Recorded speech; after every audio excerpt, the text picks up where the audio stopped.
मेरी उम्र सिर्फ 16 साल थी। अपने पापा की बहुत ही लाडली थी। मेरे पापा की मुझ में जान बसती थी, शायद इसलिए बचपना भी कुछ ज्यादा ही था। उम्र 16 साल थी लेकिन हरकतें वही छोटे बच्चों के जैसी थी। लेकिन मेरी जिंदगी में एक ऐसा मोड़ आया कि सब कुछ बदल गया था। ऐसा लगा जैसे मैं 16 साल से एकदम 26 साल की हो गई हूँ, क्योंकि मुझे कोई अच्छा लगने लगा था और उसके प्यार में मैं शायद समय से पहले ही खुद को बड़ा महसूस करने लगी थी।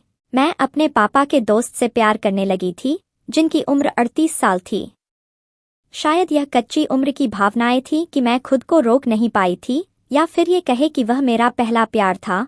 दुनिया से लड़कर मैंने उससे शादी की थी, लेकिन वह मुझे अपनी पत्नी नहीं मानता था, किसी छोटी बच्ची की तरह ट्रीट करता था।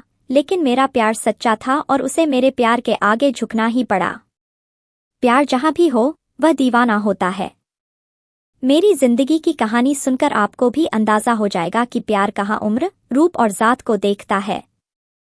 मुझे भी वही प्यार हो गया था, लेकिन इस प्यार ने मुझे बहुत दर्द दिया, मुझे बहुत तकलीफ में डाला। लेकिन मैं डटी रही, अपनी जिद से 1 इंच में पीछे नहीं हटी थी। वो भले उम्र में मुझे बहुत ज्यादा था, लेकिन मैं अपने इस नादान दिल का क्या करती कि बस उसी की जिद लगाए बैठा था। उसे देखते ही दिल की धड़कनें तेजी से बढ़ने लगती थी। दिल में एक शोर मच जाता था कि यही है जिसके साथ मैंने अपनी पूरी जिंदगी गुजारनी है। लेकिन वह पत्थर दिल इंसान मेरी तरफ निगाह उठाकर भी नहीं देखता था। लेकिन फिर भी मैंने हिम्मत नहीं हारी थी और आज मेरे सारे सपने पूरे होने वाले थे। मैं इस बात से बहुत खुश थी कि मेरे आंगन में आज चांद उतरने वाला था।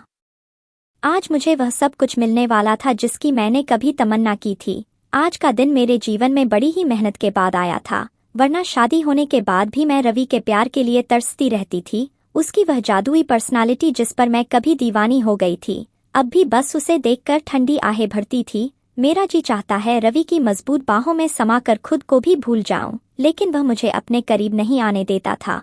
रवि कहता, तुम मेरे लिए छोटी बच्ची हो, अभी तुम इतनी बड़ी नहीं हो कि तुम्हारे साथ पति पत्नी वाला रिश्ता बनाया। लेकिन मैं आज अपने सारे सपनों को पूरा करने वाली थी, क्योंकि अब रवि के पास और कोई रास्ता नहीं था, क्योंकि मैंने खुद ही उसको इस दुनिया का सबसे ज्यादा मजबूर आदमी बना दिया था। यह मैंने कैसे किया, यह जानकर आप भी हैरान रह जाएंगे, क्योंकि उस रात मेरे जज्बात बेकाबू हो गए थे। अब मैं रवि से और ज्यादा दूर नहीं रह सकती थी, इसलिए मैंने उसे बेहोश करके उसका मेरा नाम माया है। मेरी उम्र बहुत कम थी। मेरे पापा एक बड़ा बिजनेस संभालते थे और रवि उनका बहुत अच्छा दोस्त था और बिजनेस पार्टनर भी था। वह अक्सर घर में आता था। यह उस दिन की बात है जब मेरे पापा ने मुझे उससे मिलवाया था और कहा था कि यह है मेरी छोटी सी चिड़िया, मेरी बेटी माया। मैं तो अपने पापा के उस दोस्त की पर्सनैलिटी देखकर दंग रह गई थी। कहीं से भी वह मेरे पापा का दोस्त लग नहीं रहा था। मेरे पापा की उम्र 40 प्लस थी और इसी हिसाब से रवि की उम्र भी इसी के लगभग होनी चाहिए थी, लेकिन वह अपनी उम्र से 10 साल छोटा लग रहा था। ऐसा गठीला बदन कि मैं तो देखती रह गई थी। पापा ने कहा, अंकल को नमस्ते करो बेटा। मैंने नमस्ते जरूर किया था, लेकिन अंकल ना कह सकी, बल्कि मैं तो कुछ बोल ही नहीं पाई थी, चुपचाप बस उन्हें दे रही थी। मुझे इस तरह देखने पर उन्होंने मुझे टोका था। कहने लगे, माया बेटा, क्या बात है, आपको मुझसे कुछ बात करनी है क्या? मैं उनसे क्या बात करती, लेकिन उनका बेटा कहना मेरे दिल को चुभ गया था। पता नहीं क्यों मुझे उनके मुंह से बेटा सुनना अच्छा नहीं लगा था। उस समय तो कमरे में चली गई थी, लेकिन बस उसी दिन से मुझे रवि अच्छा लगने लगा था। वह 6 फीट का एक आदमी था। ऐसी खूबसूरत पर्सनालिटी की जवान लड़कों को भी शर्माती थी और बस उसके बाद मैं हमेशा उसी के बारे में सोचती रही। दिन रात सुबह शाम कभी कभी उसको दूर से देखती, कभी वह घर आता, कभी जिद करके अपने पापा के साथ ऑफिस चली जाती थी, वहां पर भी उससे मिलकर आती।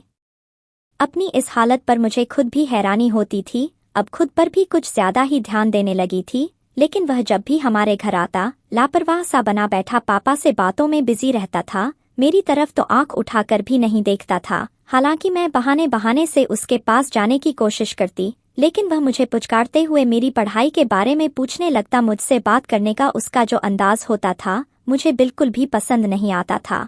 वह मुझे छोटे बच्चों की तरह ट्रीट करता था और उस दिन तो मैं बहुत बेचैन थी। 8 दिन हो गए थे और मेरी उससे मुलाकात नहीं हुई थी। मजबूरन मैं उसके ऑफिस चली गई। उसने मुझे कहा कि तुम जाकर मेरे केबिन में बैठ जाओ, नहीं तो बोर हो जाओगी। मैं जाकर उसके ऑफिस में बैठ गई। थोड़ी देर के बाद वह वहां आया। बस उसे देखकर ही मेरी आंखों को ठंडक मिल गई थी। मैं उसे देखती ही रही। मुझे इस तरह अपनी तरफ देखता पाकर कहने लगा, क्या बात है माया, मुझसे कोई काम था, मुझसे मिलने क्यों आई हो? लेकिन मैंने उसकी किसी भी बात का जवाब नहीं दिया और डायरेक्ट कहा कि आप मुझे बहुत अच्छे लगते हैं। मैंने तो अपनी तरफ से अपनी मोहब्बत का इजहार कर दिया था, लेकिन शायद वह मेरी बात को नहीं समझा और उसने कहा कि तुम भी मुझे बहुत अच्छी लगती हो, तुम बहुत प्यारी हो। कहते हैं कि इंसान के शब्दों से ज्यादा उसका अंदाज बोलता है। यही वजह थी कि मुझे पता चल गया था कि न वह मेरे इजहार को समझा था और न ही उसने मुझे यह प्यार से कहा था। शायद मुझे किसी छोटी लड़की की तरह ट्रीट कर रहा था, लेकिन यह छोटी लड़की उसके प्यार में दीवानी हो चुकी थी और अब कुछ भी करने को तैयार थी। और एक दिन मैंने यह बात अपने पापा से कर दी, क्योंकि मेरे पापा के अलावा इस दुनिया में मेरा कोई भी नहीं था। मेरी माँ का निधन हो चुका था। मैं अपने पापा की इकलौती बेटी थी कि उन्होंने आज तक मेरी कोई भी बात रद्द नहीं की थी। मैं जो भी कहती वह करते थे। मैं अगर चांद भी मांग लेती तो शायद वह भी मुझे लाके दे देते। लेकिन जब मैंने पापा से कहा कि पापा मैं आपके दोस्त रवि को पसंद करती हूँ और उनसे शादी करना चाहती हूँ, मेरी इस बात पर पापा हक्का बक्का मेरा मुंह देखते रह गए थे। उन्हें विश्वास नहीं आ रहा था कि मैंने क्या कह दिया था। मेरी इस बात पर उन्हें गुस्सा आया और उन्होंने कहा कि तुम मजाक कर रही हो। मैंने कहा नहीं, मैं मजाक नहीं कर रही, मैं रवि से शादी करना चाहती हूँ और उसके साथ रहना चाहती हूँ। अगर आपने मेरी इससे शादी नहीं करवाई तो मैं आत्महत्या कर लूंगी।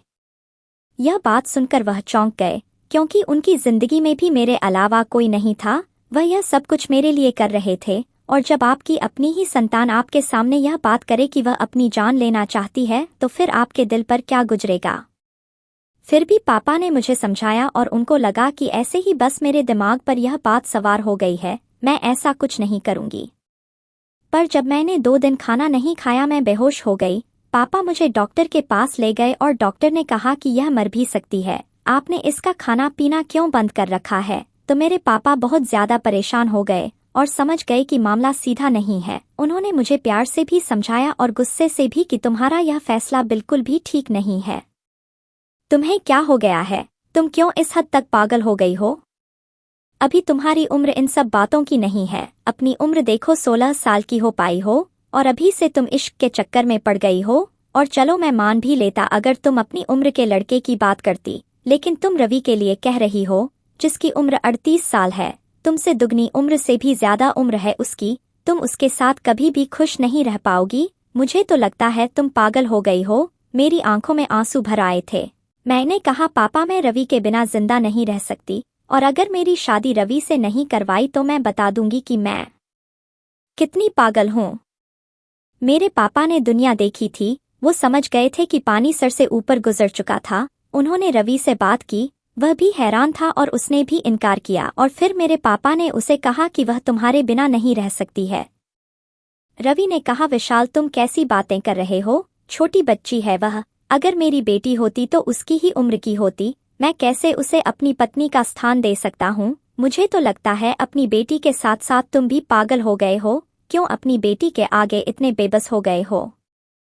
मेरे पापा ने कहा कि बेबस हो गया हूँ तभी तो तुमसे यह बात कह रहा हूँ।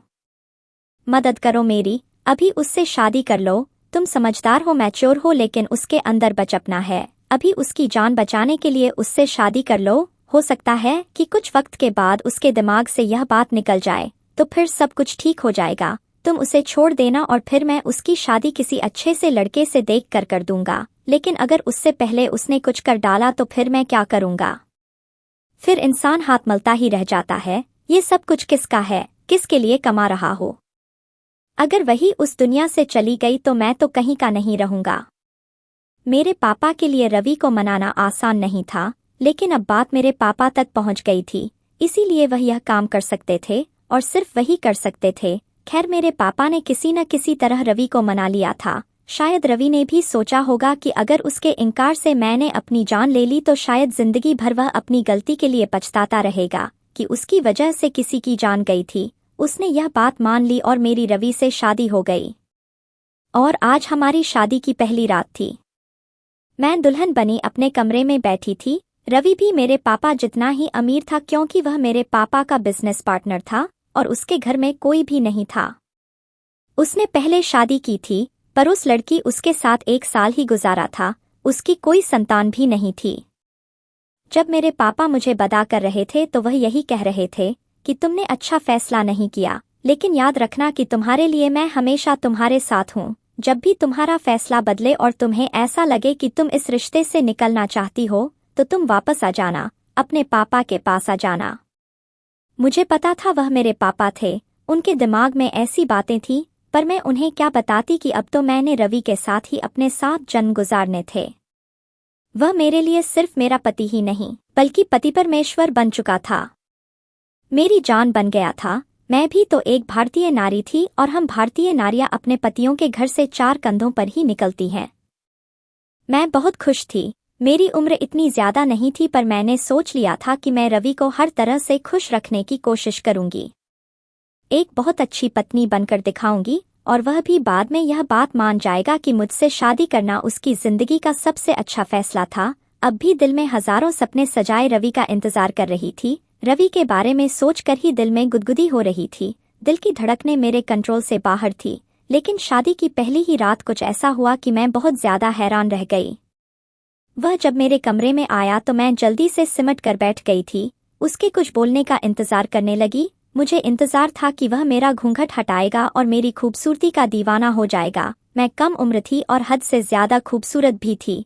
दुल्हन के रूप में तो मैं और भी ज्यादा निखर गई थी। लेकिन उसने जो कुछ कहा, मेरे सारे अरमान ठंडे पड़ गए थे। उसने कहा कि तुम अभी तक जाग क्यों रही हो? मुझे तो लगा सो गई होगी। मैंने कहा कि ऐसे कैसे सो जाती, आज हमारी शादी की पहली रात है। मैं तो तुम्हारा इंतजार कर रही थी। ना चाहते हुए भी मेरे चेहरे पर शर्म के रंग बिखर गए थे, लेकिन वह मुझे बहुत ही सख्त नजरों से घूर रहा था। वह 2 पल मुझे खड़ा होकर देखता रहा और उसने कहा कि शादी करना तुम्हारी जिद थी, तो जिद पूरी कर दी। अब उसका मतलब यह नहीं है कि हम यहाँ दुल्हा दुल्हन का खेल खेलेंगे। छोड़ो इस रस्म को और जाकर कपड़े बदल के सो जाओ। यह कमरा तुम्हारा ही है, मेरा कमरा ऊपर है। कुछ चाहिए हो तो इंटरकॉम पर मुझे बता देना। यह सुनकर मैं हैरान रह गई। मैंने कहा कि आप क्या कर रहे हैं? आज की रात हमारी जिंदगी की एक खूबसूरत रात है, जो सारी जिंदगी याद रहती है। आप अपने कमरे में जा रहे हैं, लेकिन दुल्हा दुल्हन का तो एक ही कमरा होता है। उसने कहा कि देखो, तुम्हारे बाप को मैंने इतना मजबूर कभी नहीं देखा। वह खुद मजबूर था, तुमने उसे मजबूर किया, उसने मुझे मजबूर कर दिया। यह सब कुछ मजबूरी में हुआ है। आज की रात खास उनके लिए होती है जो।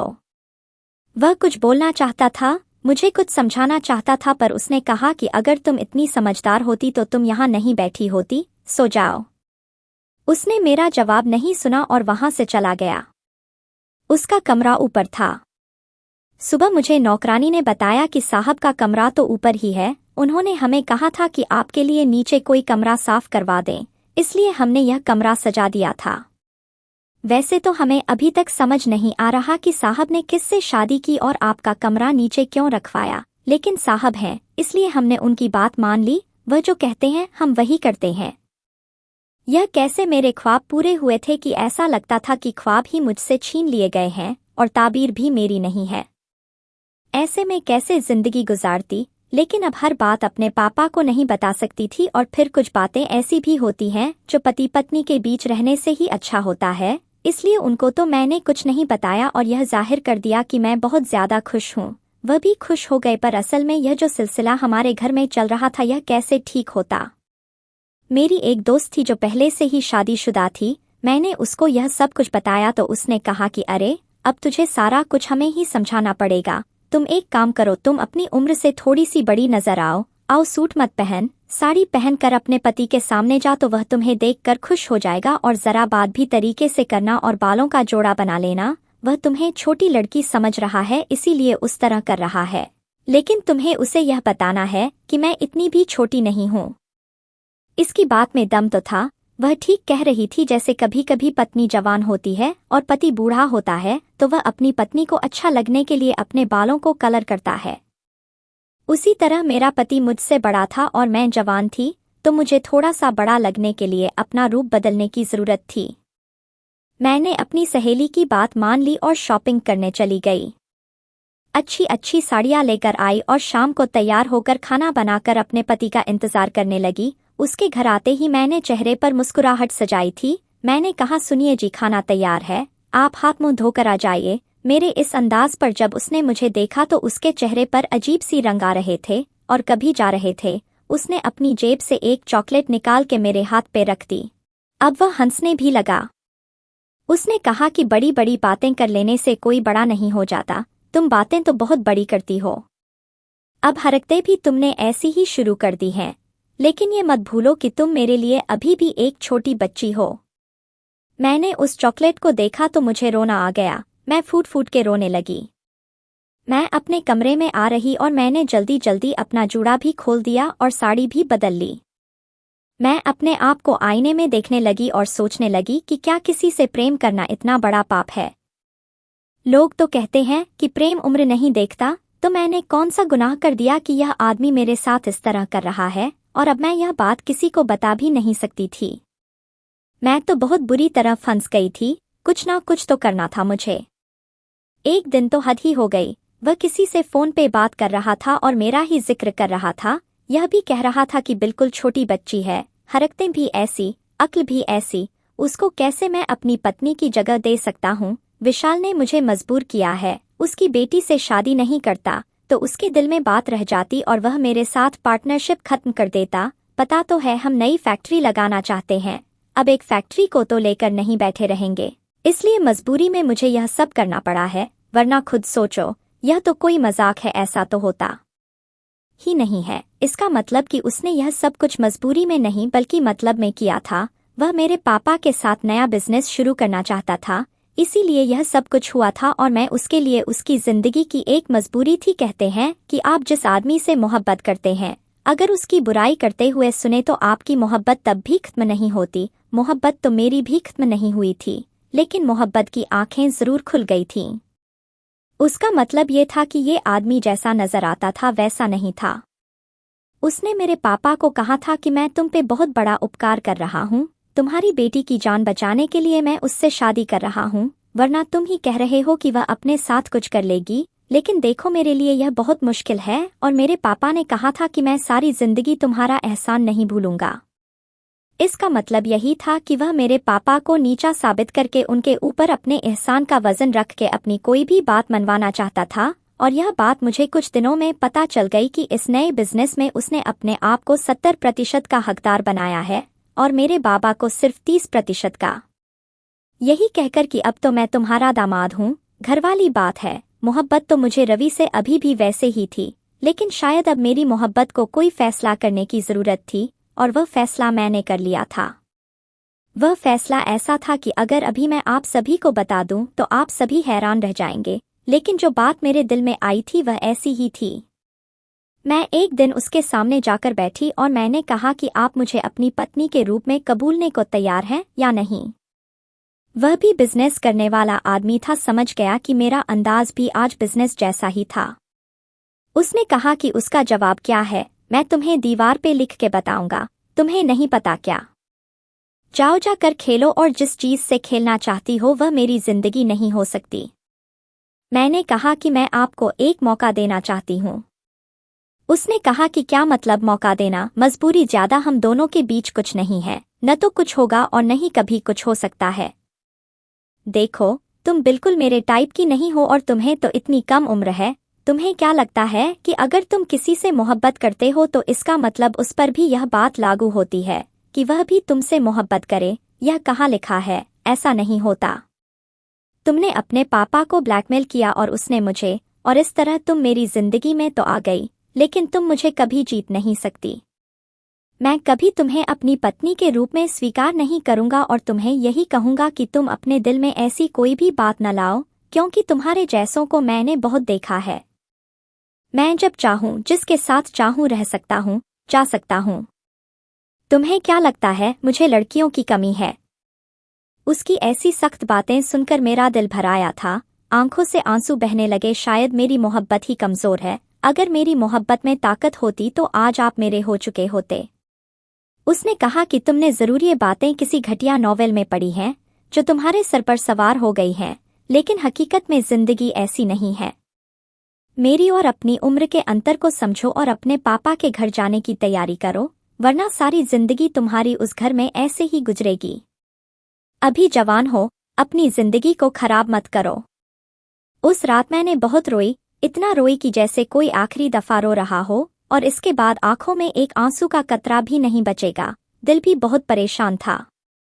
सुबह से रात हो गई, रवि को नहीं देखा था, पता नहीं वह कहाँ था। थोड़ी देर के बाद मुझे नौकर ने आके बताया कि उनका बहुत बुरा एक्सीडेंट हो गया है और वह अस्पताल में है। मेरा तो दिल बैठ गया। मैं तुरंत भागी और जाकर देखा तो डॉक्टर ने कहा कि उनकी हालत बहुत बुरी है, आधा जिस्म बेकार हो गया है, टांगें बेकार हो गई हैं। अब यह कभी भी अपनी टांगों पर चल नहीं पाएंगे। अगर इलाज किया जाए तो शायद कुछ बेहतर हो जाएगा, लेकिन ऐसा लगता नहीं है क्योंकि उनका एक्सीडेंट बहुत खतरनाक हुआ है, टांगों को काफी नुकसान पहुंचा है। रवि की हालत बहुत बुरी थी, मैं उसे देखकर बहुत रोई हुई। कुछ समय अस्पताल में ही गुजरा, उसके बाद उसे घर ले आई। मैं ही उसकी सेवा कर रही थी, बहुत ख्याल कर रही थी। वह मुझे अजीब नजरों से देखता था, कुछ बोलता नहीं था। मैं उसकी मोहब्बत में दीवानी थी और मैंने दिन रात एक कर दिए थे रवि की सेवा करने में। मैं दिन में 2-2 3-3 बार रवि के पैरों की मालिश करती थी, उसे हाथ से पकड़कर चलाने की कोशिश करती। राबी मुझे कुछ नहीं कहता था, बस कभी कभी मुझे देखकर उसकी आंखों में आंसू आ जाते, जिन्हें वह जल्दी से छुपा लेता था। और पूरे 7 महीने बाद रवि के पैरों में हरकत हुई थी, उसने खुद उठकर चलने की कोशिश की थी, और यह देखकर मैं खुशी से चिल्ला पड़ी थी और जल्दी से रवि के सीने से लग गई थी। और इस बार रवि ने भी मुझे दूर नहीं झटका था, बल्कि मुझे अपनी बाहों में समेट लिया था। कहने लगा, माया मुझे माफ कर दो, मैं समझता था कि तुम्हारी मोहब्बत जज्बाती मोहब्बत है, कच्ची उम्र की मोहब्बत है। कुछ ही दिनों में तुमसे मोहब्बत का नशा उतर जाएगा और तुम मुझे छोड़कर चली जाओगी, इसीलिए मैं तुमसे कोई रिश्ता बनाना नहीं चाहता था, बल्कि तुम्हारे दिल में गलतफहमी पैदा करने की कोशिश की थी। तुम्हारे दिल में अपने लिए शक का बीज डाला कि मैंने तुम्हारे पापा के साथ बिजनेस को बढ़ाने की वजह से तुमसे शादी की है, लेकिन तब भी तुम्हारा दिल मेरी तरफ से बुरा नहीं हुआ। मेरे बुरे समय में भी तुमने मेरा साथ नहीं छोड़ा। माया, मैं तुम्हारी मोहब्बत को मान गया हूँ। कहते कहते रवि ने मेरे माथे को चूम लिया था। आज इतने लंबे समय के बाद मेरी तपस्या रंग लाई थी, मुझे रवि की मोहब्बत मिल गई थी। रवि ज्यादा देर तक अपने पैरों पर खड़ा ना रह सका और वहीं बेड पर बैठ गया। अब भी उसके पैरों में कमजोरी थी। धीरे धीरे मेरी मोहब्बत और मेरी सेवा रंग लाई। एक दिन रवि अपने पैरों पर खुद से खड़ा हुआ और चला भी। मैं देखकर बहुत खुश थी। डॉक्टर भी इस चमत्कार पर हैरान थे। अब रवि बिल्कुल ठीक था। उस रात खाना खाने के बाद मैं अपने कमरे में जाने लगी तो रवि ने मेरा हाथ पकड़ लिया। कहने लगा, माया तुम्हारी जगह वहां नहीं मेरे कमरे में है, अब से तुम मेरे साथ मेरे कमरे में रहोगी। यह कहकर रवि ने मेरा हाथ पकड़ा और मुझे अपने कमरे में ले आया था। कमरे में कदम रखते ही ताजा गुलाबों के फूलों की खुशबू मेरे नाक से टकराई थी। पूरा कमरा दुल्हन की तरह सजाया गया था। मैंने चौक पर रवि की तरफ देखा। उसकी आंखों में खुमारी उतरी हुई थी।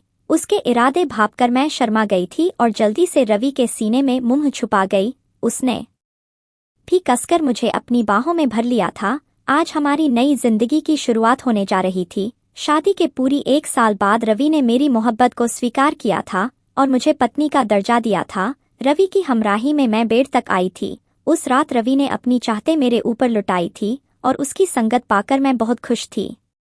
सोते हुए रवि के चेहरे पर बला की मासूमियत थी। मैंने उसके चेहरे की तरफ देखा और मुझे अचानक उस पर प्यार गया। मैंने उसके माथे को चूम कर खुद से वादा किया था कि मैं पूरी जिंदगी रवि का साथ निभाऊंगी।